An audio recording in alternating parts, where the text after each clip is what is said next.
Hello. Last video में हमने कहाँ तक देख लिया था, एक बार फिर से चलते हैं हम। W3 स्कूल्स और हम कर रहे हैं एसक्यूएल। एसक्यूएल में लास्ट हम कर चुके थे एसक्यूएल व्यूज। भी देखेंगे एसक्यूएल इंजेक्शन। एसक्यूएल इंजेक्शन बहुत इंपॉर्टेंट है और ये है क्या, आगे समझते हैं एक बार अच्छे से। एसक्यूएल इंजेक्शन बेसिकली क्या है कि मीन्स डेटाबेस को पागल बनाना है, बाईपास करना है।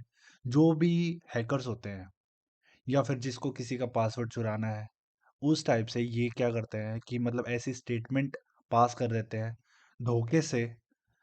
और डेटाबेस को लगता है कि बहुत मतलब सही तरीके से स्टेटमेंट को पास किया गया है, और वो क्या कर देता है कि वो वैल्यू फैच करके उसको दे देता है। तो यही क्या है, एसक्यूएल इंजेक्शन मीन्स धोखे से हम क्या कर रहे हैं, कुछ कोड प्रैक्टिसेस करते हैं, माल प्रैक्टिसेस करते हैं, जिसकी वजह से हमारा डेटाबेस किसी की मांगने पर क्या कर देता है, वैल्यूज उसको वापस निकाल के दे देता है। तो यहाँ पे देखते हैं ये क्या लिखता है W3 स्कूल्स।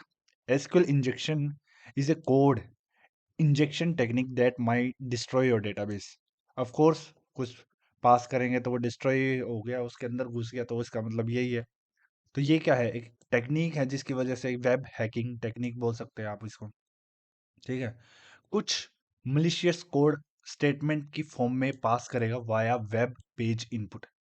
इसका क्या मतलब है, मीन्स वेब पेज इनपुट आप बोल सकते हो कि मीन्स हमारा जो डेटा फॉर्म्स, जो डेटा जिसकी फॉर्म होते हैं वो किस में होता है, एक फॉर्म में होता है ये, जो बेसिकली हम कोई यूजर फॉर्म भरते हैं। आपने देखा होगा बहुत जगह। मैं आपको दिखाता हूँ एक बार, शायद डेटा दिखाता हूँ। हाँ, जिस तरीके से ऐसे हम भरते हैं ना कई जगह, जहाँ भी यूजर नेम पासवर्ड, मतलब यूजर नेम, और उसके लिए हम यूजर नेम लिखने की जगह मिलती है। तो ये क्या है, इनपुट फील्ड है। ठीक है। ये चीज़ें आप HTML में पढ़ेंगे, अगर किसी ने HTML पढ़ी है तो वो अच्छे से जानता होगा कि मतलब मैं किस चीज़ की बात कर रहा हूँ। तो ये क्या है, इनपुट फील्ड है एक। और ऐसे ही क्या है, पासवर्ड। और ये क्या है, इसका पासवर्ड का इनपुट फील्ड है। ये सारे के सारे क्या हैं, फॉर्म्स हैं। थोड़ा सा मैं दिखा देता हूँ आपको। HTML में देखते हैं, HTML फॉर्म्स, ये रहा HTML फॉर्म्स। तो ये है, मीन्स ये कोई फॉर्म है, ये किया और ये हम क्या करते हैं, सबमिट करते हैं। कोई भी ऑनलाइन आपने फॉर्म भरा हुआ तो इस तरीके से दिखता है। तो इसी में वो क्या करता है कि मतलब गलत तरीके से चीज़ों को, ऐसे कोड को पास करता है गलत तरीके से। उस जिसकी वजह से क्या करता है, जो भी हैकर होता है उसको डेटा मिल जाता है उस यूज़र का। छोटी छोटी सी मिस्टेक हो जाती है जब भी डेवलपर डेटाबेस को डिज़ाइन करता है। तो वो कभी कभी ये छोटी छोटी चीज़ें मिस कर देता है, जिसकी वजह से वो हैकर फ़ायदा उठा लेता है। आगे देखते हैं वो कैसे करता है। वेब पेजेस में कैसे पॉसिबल है इंजेक्शन। तो ये देखो थोड़ा सा डिटेल में, एसक्यूएल इंजेक्शन यूजुअली ओकर when a user ask for input like user name and password ID. ठीक है। मीन्स मतलब आप लोगों ने फिशिंग सुना होगा, जिसमें क्या होता है कि मतलब जैसे एक बार बीच में आया था, जैसे फेसबुक का फिशिंग पेज बना लेते हैं लोग। उसमें क्या करता है, डिट्टो सेम कॉपी एक वेबसाइट की दूसरी वेबसाइट की बिल्कुल कॉपी बना लेते हैं। ठीक है।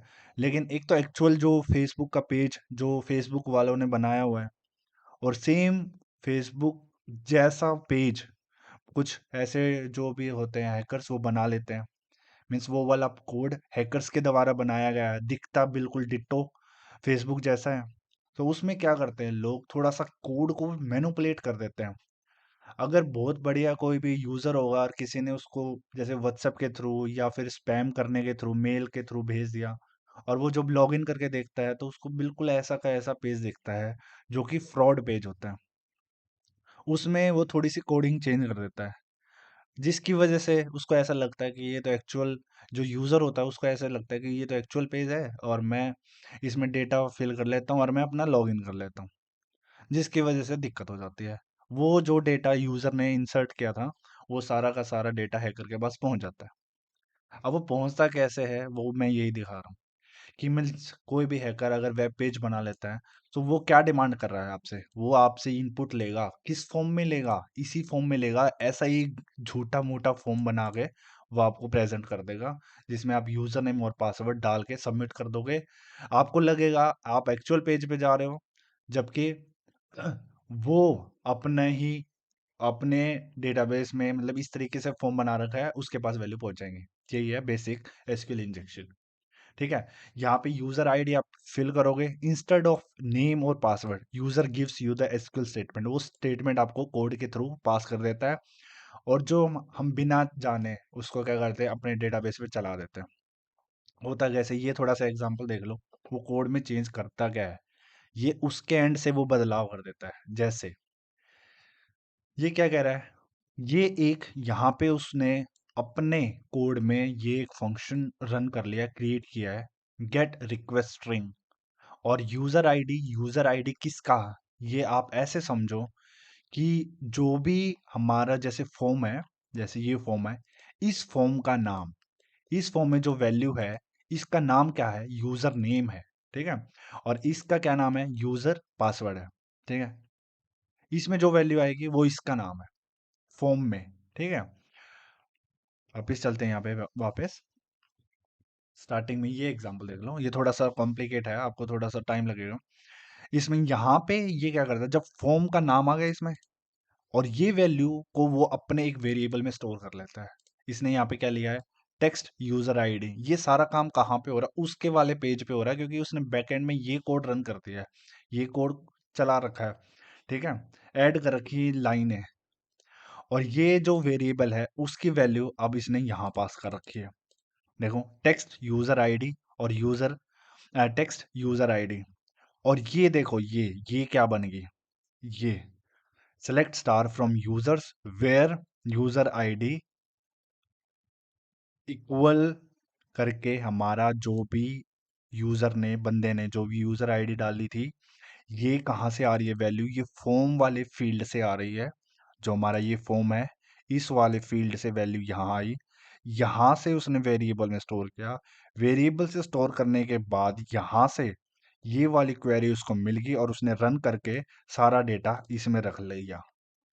समझ में आया, यही करता है वो, ऐसा ही होता है। ठीक है, नेक्स्ट और थोड़ा सा डिटेल में देखते हैं, आगे एग्जांपल और अच्छे से क्लियर होगा एक्चुअली में होता कैसे है। ठीक है, क्योंकि जब भी मान लो हमको भी काम करना होता है, जो भी एक्चुअल होता है, तो इतना तो डेटा वो देख ही लेता है, यहाँ तक यूजर आईडी बना रखा है, ये सारी चीजें इस तरीके से बुलाना है। ठीक है, लेकिन ये चीजें वो अपने बैक एंड में ये पूरा का पूरा वेरिएबल में स्टोर करा के वैल्यू पास कर देता है। मैं आपको एग्जांपल भी दिखाऊंगा, जबकि इनका भी ड्रॉबैक है W3 स्कूल्स का। इन्होंने खुद के जो डेटाबेस अभी तक बना रखा है ना, इसमें हो रही है गड़बड़, मैंने चेक किया था, मैं आपको दिखाऊंगा। ठीक है, अब देखो, SQL injection based on one equal equal one, ये क्या है, क्या एक एक के बराबर है, हाँ, तो ये क्या कर देगा, ट्रू वैल्यू देगा हमेशा। हम क्या करते हैं, हम जब भी कोई स्टेटमेंट रन करते हैं डेटाबेस के ऊपर, सेलेक्ट स्टार फ्रॉम यूजर्स, ठीक है, और यहाँ पे हम क्या लिखते हैं, मतलब यहाँ पे हम लिखते हैं, कंडीशन लिखते हैं। अगर कंडीशन क्या है, ट्रू है, तो हमारा क्या आ जाएगा, पूरा डेटा आ जाएगा। अगर ट्रू नहीं है तो डेटा नहीं आएगा। एग्जांपल दिखाता हूँ मैं, रुको आपको। चलो यहाँ से देखते हैं एक बार। हम्म, कुछ ट्राई कर लेते हैं। अभी तक हम क्या पढ़ते आ रहे हैं, देखो, सिलेक्ट स्टार करेंगे मीन्स पूरा डेटा उठा के लेके आएगा। ठीक है, लेके आ रहे हैं पूरा डेटा, और मैं इसके आगे क्या लिख देता हूँ, वेयर ट्रू, कंडीशन क्या है, ट्रू है, सारा डेटा आएगा। क्या आ गई, कुछ कोई डिफरेंस नहीं हुआ। इसका मतलब था कंडीशन ये होगी, ट्रू होगा तो डेटा आएगा, ट्रू नहीं है तो डेटा नहीं आएगा। क्या, नहीं आएगा, नहीं आया डेटा। यहाँ पे हम क्या लिख रहे हैं, कंडीशन। लेकिन जो भी क्या नाम है हैकर होते हैं, वो इसका गलत यूज करते हैं। किस तरीके से करते हैं देखते हैं। अब यहाँ पे क्या है, यहाँ पे जो भी कंडीशन है ना, इस कंडीशन को ट्रू बनाने की कोशिश करेंगे, गलत बनाने की कोशिश करेंगे। यहाँ पे यूजर आईडी में वो बंदा कैसे इंसर्ट करेगा यूजर आईडी को इस तरीके से, ये कोई भी एग्जांपल है, जैसे 105 में भी उसकी आईडी होगी। और और क्या है, ये लॉजिकल और ऑपरेटर है। ठीक है, ऑपरेटर हम कर चुके हैं अच्छे से। ठीक है, तो ये कौन सा है, लॉजिकल और में क्या था, हमेशा रिजल्ट क्या देगा, ट्रू। क्यों? क्योंकि 1 = 1 क्या है, ट्रू है। तो एक ट्रू, तो मीन्स ओवरऑल क्या रिजल्ट आएगा, ट्रू आएगा। और में क्या होना चाहिए कंडीशन, आइदर दिस ट्रू और दिस ट्रू, कोई भी एक होगा। तो लॉजिकल और में अगर हम कोई भी एक कंडीशन ट्रू होगी तो रिजल्ट क्या आना है, ट्रू आना है। तो यही तो क्या करता है वो। तो यहाँ क्या उसको मिल रहा है, यहाँ इसकी वजह से क्या मिल रहा है, ये कंडीशन उसको मिल रही है ट्रू। तो ये कंडीशन ट्रू मिलते ही क्या कर देगा, पूरा का पूरा क्या है, डेटा, इन डेटा क्या हो जाएगा, डिस्प्ले हो जाएगा। अभी भी ये कर कैसे रहा है, वो ऐसे ही कर रहा है, यूजर आईडी के ही थ्रू कर रहा है। जस्ट इसने डायरेक्टली ये रिप्लेस करके बता दिया है। मीन्स ये वाली कंडीशन यहाँ पे अज्यूम करके देखो आप, ये यहाँ आएगी। ठीक है, ये बिल्कुल सेम आएगी। और यहाँ पे यूजर आईडी की जगह जैसे इसने यहाँ पे ले रखा है ना, ये वाला ये वेरिएबल के थ्रू ही उठाएगा डेटा, अभी भी ऐसे ही उठेगा इससे। यूजर आईडी इस जो इनपुट है इसका, इसकी आईडी है। ठीक है, वो आईडी यहाँ पे आ रही है, ये आईडी इस वेरिएबल के अंदर आ रही है।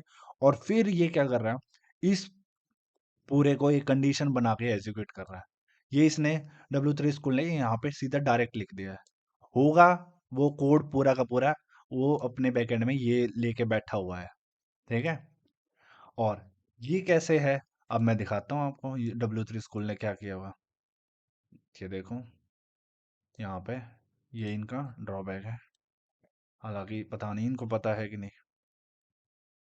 और चलो एक बार देखते हैं, वेयर, अब कंडीशन भी तो होनी चाहिए ना कुछ। हमारा क्या है, कस्टमर नेम, कस्टमर आईडी, और क्या है, इक्वल, आ गया डेटा।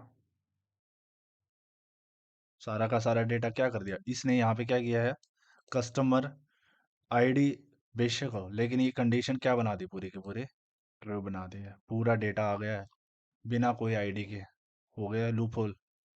अगर, और ये मैं क्या बोल रहा हूँ आपको, मान लो यहाँ पे ये कंडीशन कैसे बना रहा है, अगर ये होता फॉल्स, फॉल्स, लेकिन ये फिर भी ट्रू है, अभी भी डेटा पूरा डिस्प्ले होना चाहिए, हो गया पूरा डिस्प्ले।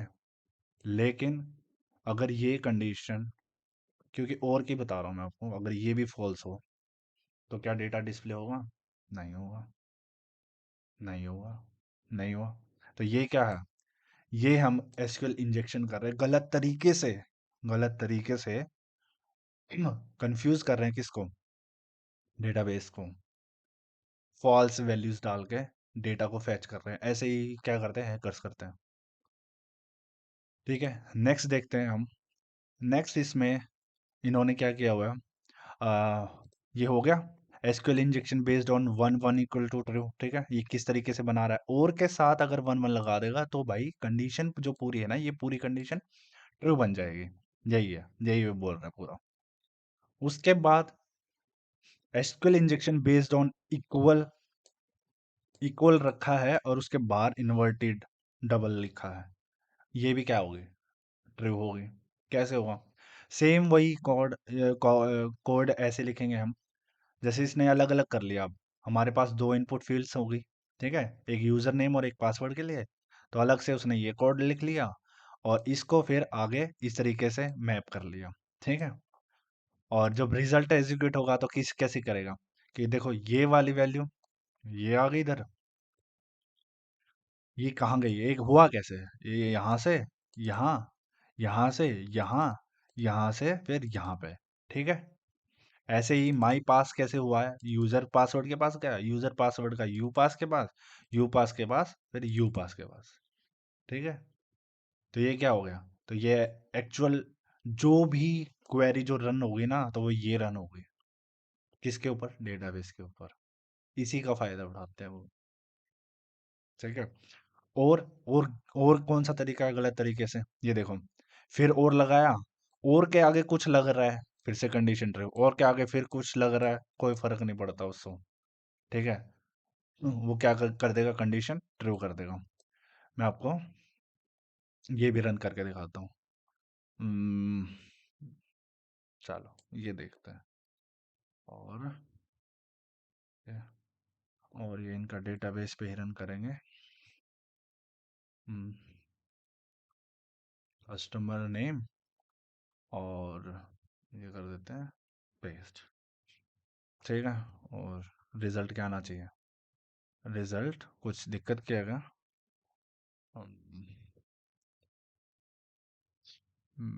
वेट ए सेकंड।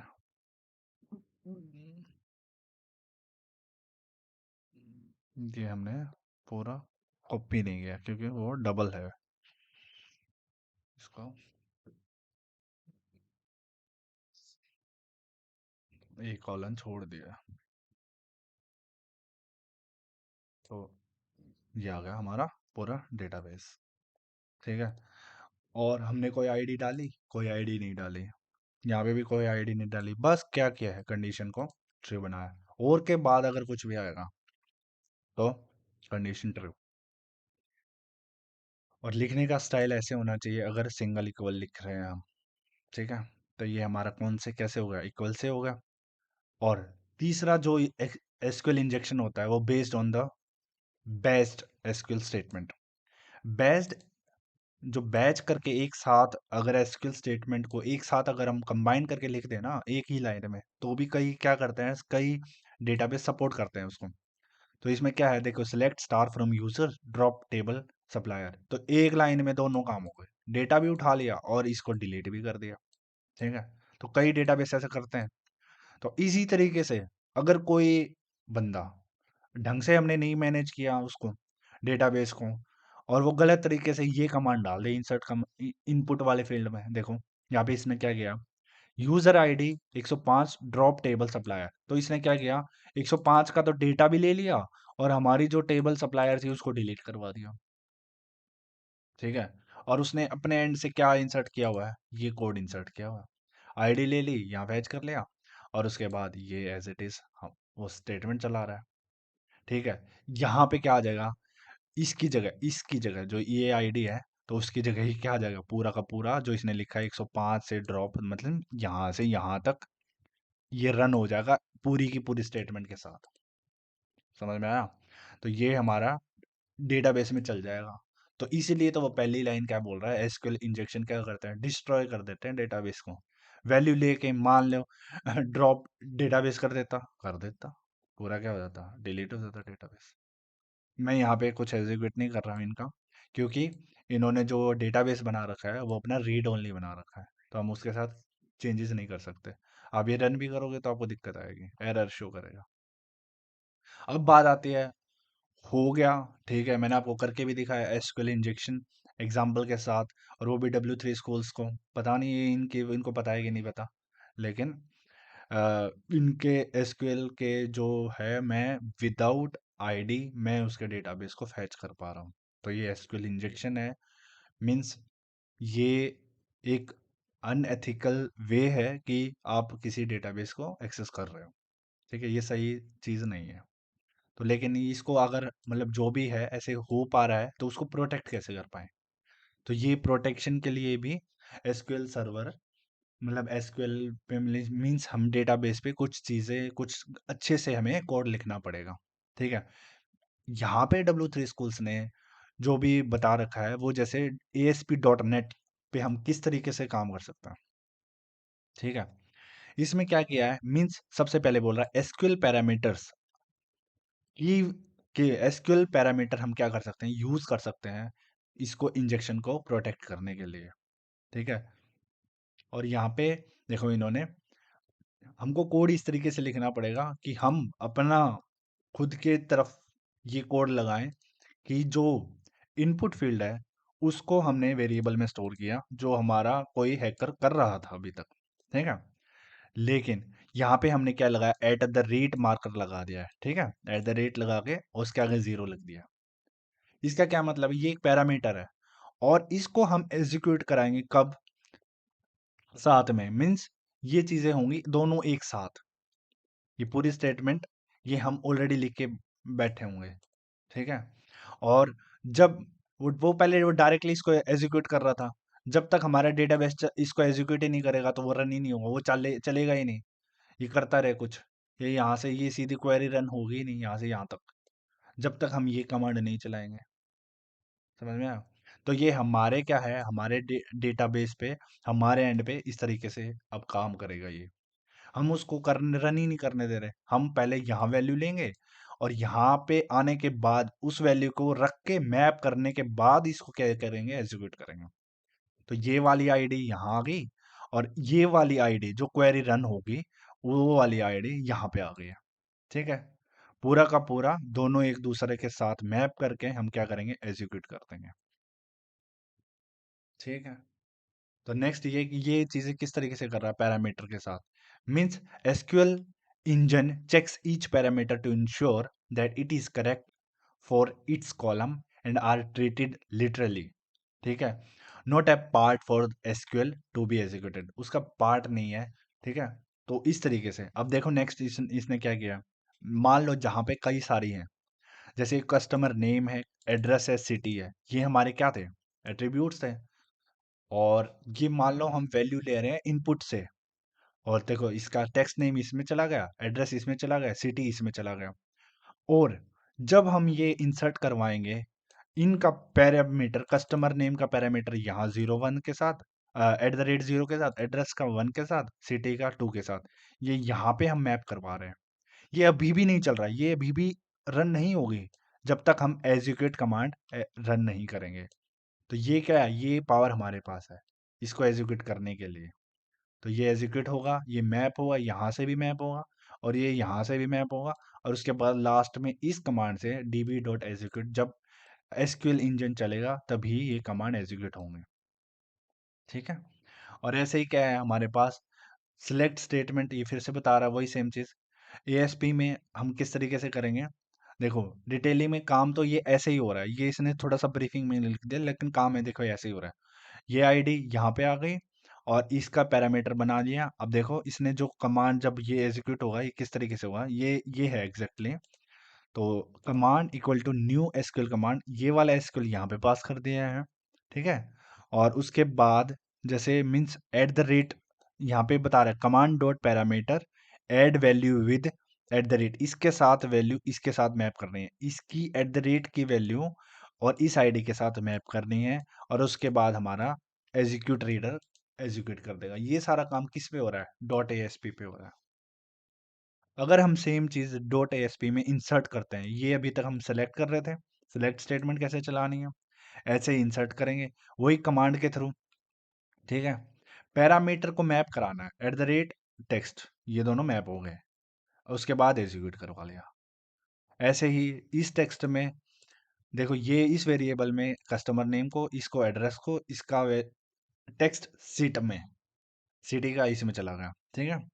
उसके बाद से हम नेक्स्ट वाले में इन सबको क्या कर रहे हैं, मैप करवाने की कोशिश कर रहे हैं के साथ। और जैसे ही हमारा जो ये न्यू कमांड है ये जब चलेंगे तो ये आपस में बताएगा, जैसे देखो command dot parameter dot add with value के साथ हमको किसको मैप करना है, टेक्स्ट नेम को साथ मैप करना है। और ये @1 के हमको किसको मैप करना है, टेक्स्ट ऐड के साथ। और 2 को हमको मैप करना है टेक्स्ट सिट के साथ। और उसके बाद हम क्वेरी को क्या कर देंगे, एग्जीक्यूट कर देंगे, ठीक है। और सेम चीज अगर इंसर्ट हम पीएचपी में करेंगे तो किस तरीके से करेंगे, ये देखो, ये चीज जो टेक्स्ट डॉट नेम है ना, ये ऐसे ही लेने हैं पैरामीटर, हम किस में लेंगे, वेरिएबल में ले लेंगे। ऐसे इसने डायरेक्टली लिख दिया, यहाँ पे छोड़ दिया, ठीक है। यहाँ पे देखो इंसर्ट इनटू कस्टमर, वही सेम इंसर्ट इसी में करना है, मतलब मीन इसने डायरेक्टली यहाँ से स्टार्ट कर दिया।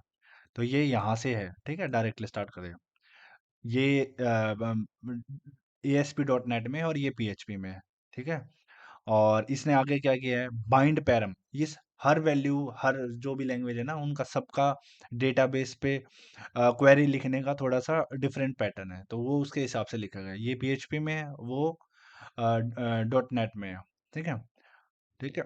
उसके बाद जैसे इसने किसके साथ मैप किया है, इसने देखो ये जो txt था टेक्स्ट के साथ, इसको नेम के साथ, इसके डॉट कॉलन नेम के साथ मैप किया। इसको ऐड सिटी के साथ ये इसको मैप कर दिया, और ये साइट के साथ ये टेक्स्ट डॉट साइट के साथ इसने छोड़ दिया इस टाइम, है ना। ये ऐसे ही आएगा, ये सारा ये 3 लाइन और ऐड कर देता तो और अच्छा हो जाता। तो ये क्या है, डॉट सॉरी पीएचपी में हम इस तरीके से एसक्यूएल इंजेक्शन को रोकते हैं। ठीक है, यहाँ पे हम पैरामीटर लेके आएंगे, एट द रेट लेके आएंगे, ताकि वो पर्टिकुलर को मैप करे, हाँ ये इसी के लिए है।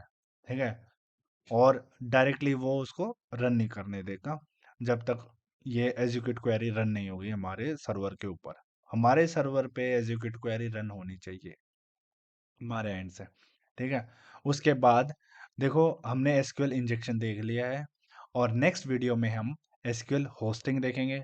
मुझे उम्मीद है कि आप लोगों को ये वीडियो बहुत अच्छे से क्लियर हुई होगी, और मैं आपसे रिक्वेस्ट कर रहा हूँ, प्लीज़ मेरे चैनल को सब्सक्राइब कीजिए, और कोई भी फीडबैक है तो बिल्कुल कमेंट में आप फीडबैक शेयर कर सकते हैं, और ज़्यादा से ज़्यादा शेयर कीजिए। और नेक्स्ट वीडियो में हम एसक्यूएल होस्टिंग देखेंगे, आप इसको थोड़ा सा देख के आना। थैंक यू, जय हिंद।